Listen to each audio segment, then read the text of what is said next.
Is that what that meat was? Is that what that meat that I had in my inventory was? I had a feeling about that possibly being human meat. When I didn't say this while I was there, I should have to point it out. But when I first do you remember when we got it? We were in the subway. I think we still had the May backpack. We were in the subway. Because he said you have the meat, make sure you give it to the little girl too. I remember that.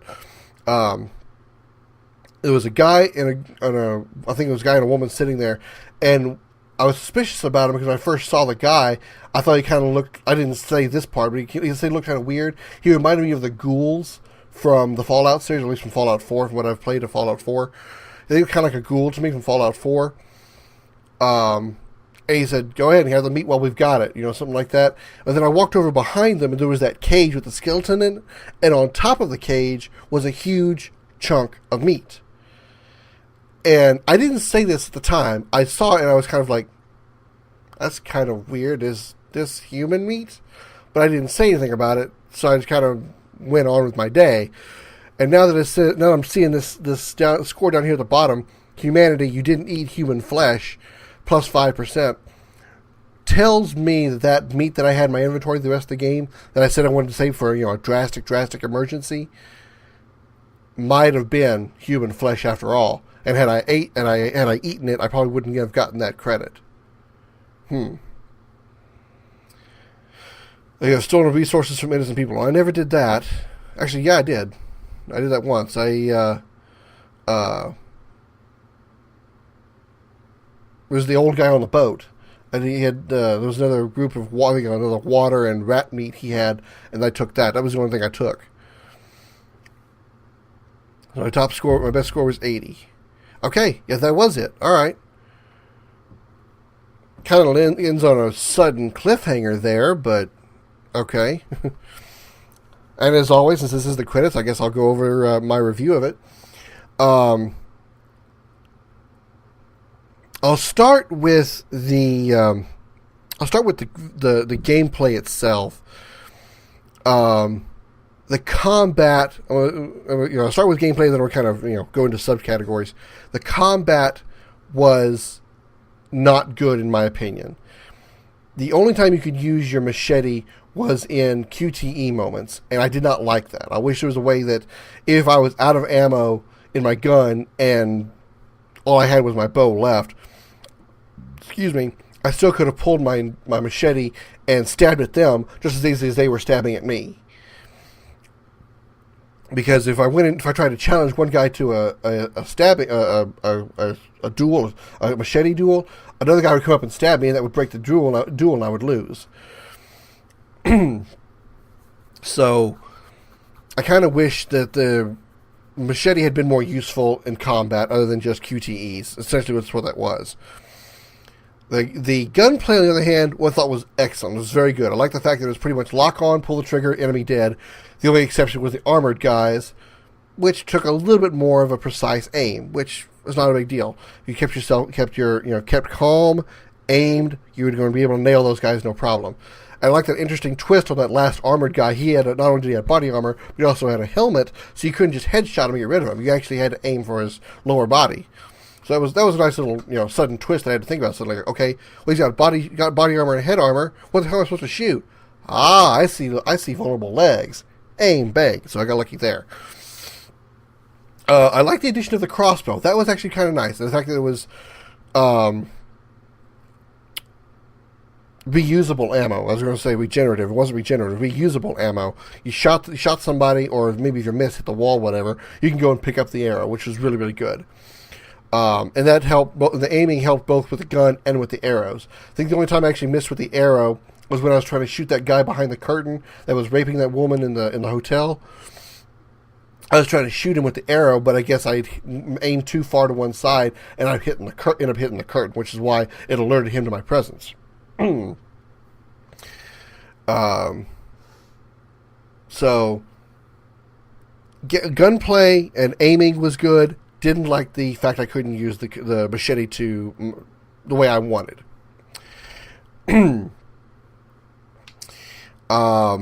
Gameplay, as far as let's go to the next thing here. I want to say the gameplay as far as controls and movement was very, very good. The climbing and the all the platforming you had to do, having to watch your stamina bar, make sure that if you're climbing in an area that you get to a resting point at some point, or use a peg if you have to before you run out of stamina. That was very well done.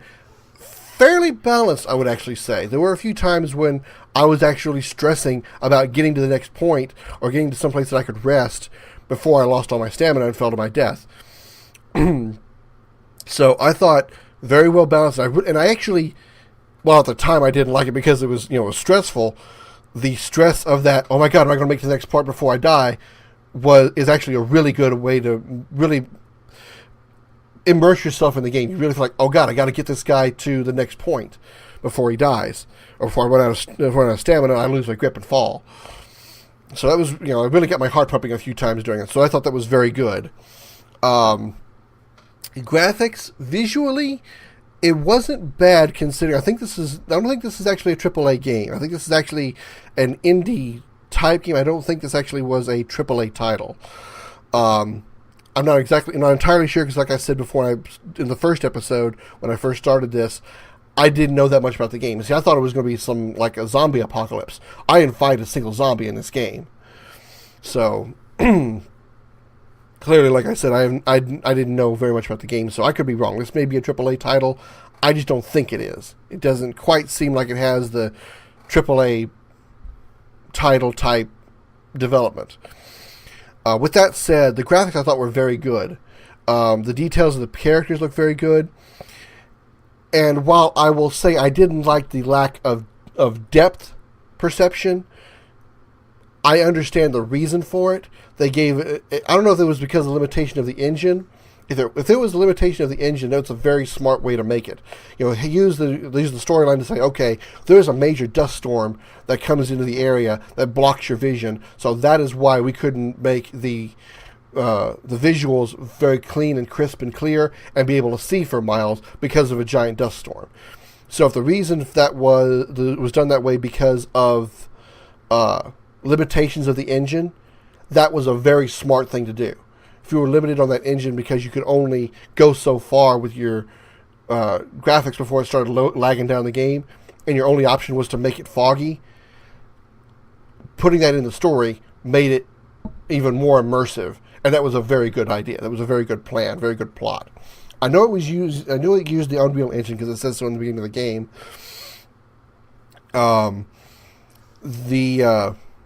The sounds were kind of the sounds of the weapons and the earthquakes and stuff, the flooding and all that stuff that happened. All those sounds were good. I'm going to take off points though because there was issues with the dialogue. There were times when somebody would say something and then cut themselves off in the middle of the sentence, and then like 2 or 3 seconds later they would finish that sentence, or they would just cut the sentence off and not say anything at all. Or there was a couple of times I think there was actually like repeated dialogue. They were saying a sentence, and like the first half of the sentence got cut off, and they repeated the entire sentence again. So there's some issues there with the audio as far as the dialogue is concerned. In addition to that, another minus I want to take away is the captions, the subtitles. There were many times that the person speaking on screen did not their dialogue did not match what was on the text. That is a big, big minus to me. I need the subtitles when I'm playing a game because I don't really have very good hearing, and I want to be able to understand everything that's being said, even if the person talking to me is speaking right in front of me, speaking very clearly, not over a phone or anything. I still want to have the subtitles up there to make sure I understand everything, especially if any of that information they're giving me is related to an objective that I need to do. Which luckily that part of it wasn't a problem. Every objective that I got was easily understood, easily relayed to me, so that wasn't a problem. But there were times when I think it was like it said that I need to go find. I'll go find Henry, and it says I go find Henry, and the I was also not capitalized. Whenever you have subtitles, please, developers, have the subtitles match the dialogue verbatim, word for word, and have proper grammar. Please. Capitalization, punctuation. please have those on there. Those are very important to me. I already complained about I already had my complaints about the combat system, about how the one thing I want to add to kind of the combat system part of the thing, or part of the gameplay, was I didn't like how fragile the character was. Did he ever mention his name, by the way? I keep saying him, the player, the character, because I don't recall him ever giving his name. And even at the end there, which I'm going to guess was actually his wife, because I think Mary was his daughter and Julie was his wife. I don't recall her saying his name, even right there at the end when she turned the camera off and was crying. I don't think she ever said his name. If he did, again, if she did somehow, so I completely missed it. But anyway, I didn't like how fragile he was. I understand that this game is supposed to be a survival game, not a combat-based game. I understand I'm not supposed to be able to take 16 bullets before I go down. I get that. But I with my lack of talent with this type of game, especially considering I couldn't use my machete to defend myself, once I was out of ammo, I might as well just stand there and let them kill me because there was nothing else I could do. Because I couldn't machete my way through them. I need a little bit more than just 2 shots to kill me. Granted, some of that was on me. I know I could have, when I got low on health after 1 or 2 bullets, I could have pulled the left button quickly and gone and got me a health pack and immediately healed myself up in the middle of the combat.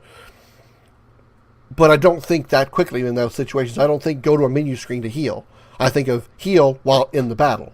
It's just the way I'm thinking. It's the way I'm used to fighting. It's the way I'm used to playing playing battle combat type games. So again, don't care for his frail HP bar. The stamina bar was a very good addition, very good system, and very balanced. I really thought it was. So overall, this Build Media Products is a work of fiction. Really, you think? Overall, I think the game is pretty good. I wouldn't say I don't have a rating system. I'm not going to say it's like 7 out of 10 or 9 out of 10. I don't have that kind of rating system. I just think it's pretty good. I don't think it's very good. I don't think it's a great game. I don't think it's awesome. I don't think it's a game that everybody should play. Although if you are a type of player that likes the climbing aspect of the game, the climbing aspect that you saw in this game, I would recommend this game definitely. If you're not a person that likes combat, or a person that doesn't like combat, I would recommend this game because the combat you can kind of ignore sometimes. You saw a couple of times I ran away from him. But I would be kind of leery if you're not a combat type person. But if you like platforming, if you like challenging puzzles that make you try to figure out, okay, I need to go from point A to point B way up here, and the only way I can do it is climbing on pipes, and I can only stay on those pipes for a certain amount of time, or something like that, I would strongly recommend this game because that is very good as a major part of the story. A major part of the game was being able to climb those pipes and stuff. Climb pipes. I say pipes. You all know what I'm talking about. Everything that was climbable. Pipes, broken ladders, wires hanging out of walls. That kind of thing.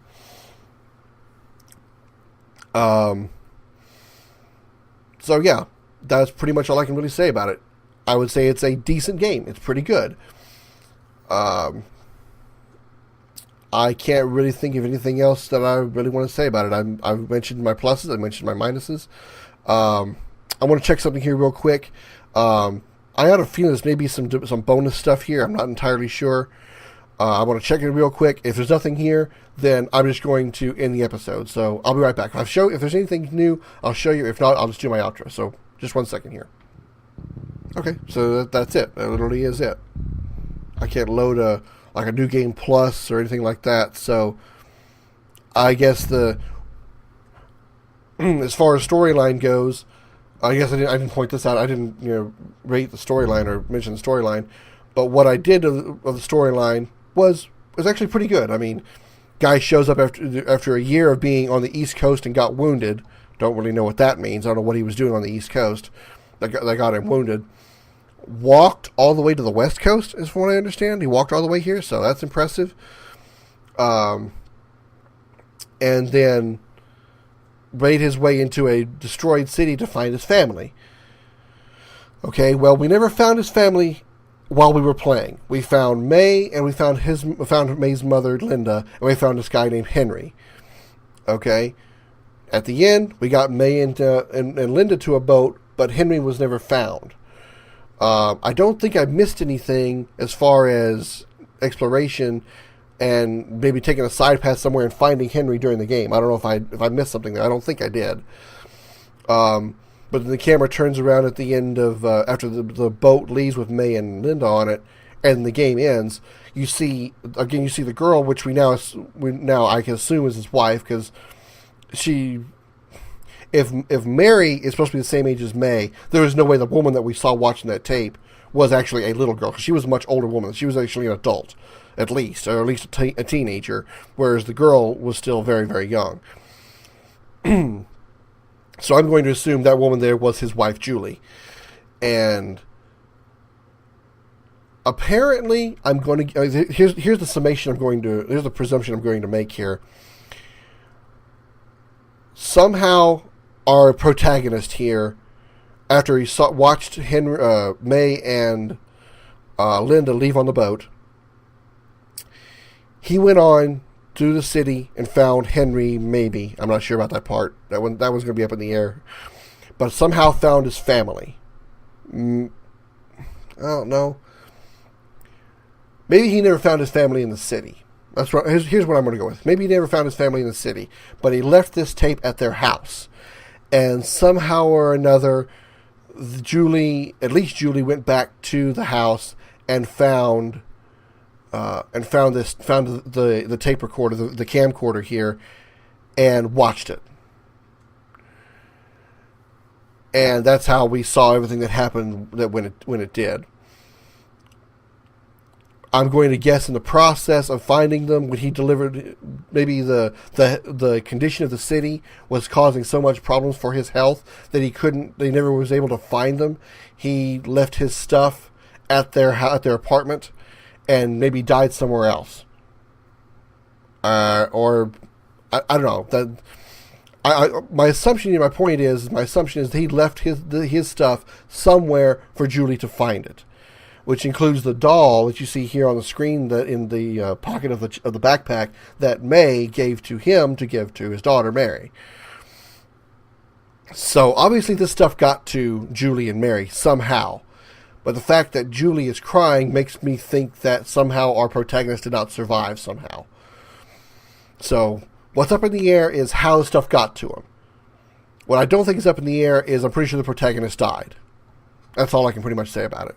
But the stuff did get to her, and she at least got some closure and got to see her husband for the last time. Maybe she'll show that video to her daughter eventually when she gets older and will understand, and that's why she grew up without a father, maybe, something like that. I don't know. But that's pretty much all I've got to say. I've wrapped up everything. Storyline at that point, I think, was very good. It wasn't confusing or hard to understand. One other minor complaint I want to say, as far as the gameplay, is the pacing was slow. There were times when there was a lot of going from one place to another over a long distance, and it wasn't a lot of puzzle solving. There wasn't a lot of climbing and stuff. There was a lot of just me walking from point A to point B, and that slowed the pacing down, I think, a little too much sometimes. That's pretty much all I've got to say. So that'll do it for I Am Alive. Apparently he is not. I'm going to assume he died, like I said. Don't forget to like and subscribe. Check out the links at the end of this video for more of my stuff. You'll see the entire playlist on the links at the end of this video as well. And thanks so much for watching. I'm Scoryth, the Crimson Renegade. This has been I Am Alive, and I'll see you later.